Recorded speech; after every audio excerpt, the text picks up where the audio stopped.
In 160 anni di storia questo palazzo ha visto passare un po' di tutto, anche quegli immigrati meridionali, militari, pizzaioli, insegnanti, che a Udine si sono radicati divenendone parte integrante.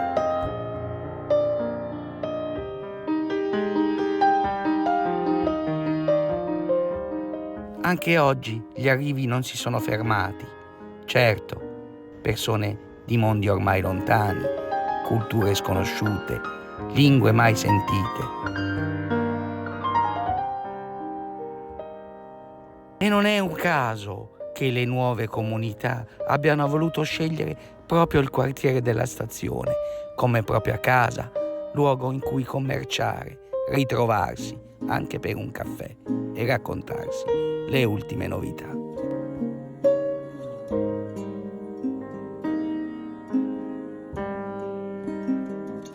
Borgo Stazione è oggi il quartiere multietnico di Udine, non solo perché quasi il 40% dei suoi residenti è straniero, ma soprattutto perché, e basta passare da qui per accorgersene, tutto su questi marciapiedi evoca, ormai, il fascino di altre tradizioni, altri universi, altre radici.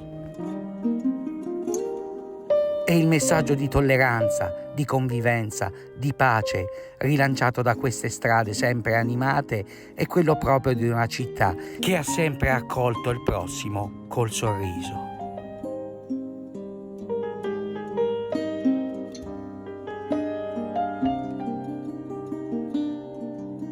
E forse la chiave di tutto sta proprio in questo luogo, la stazione, coi suoi binari, i treni che partono e che arrivano, e la sua gente.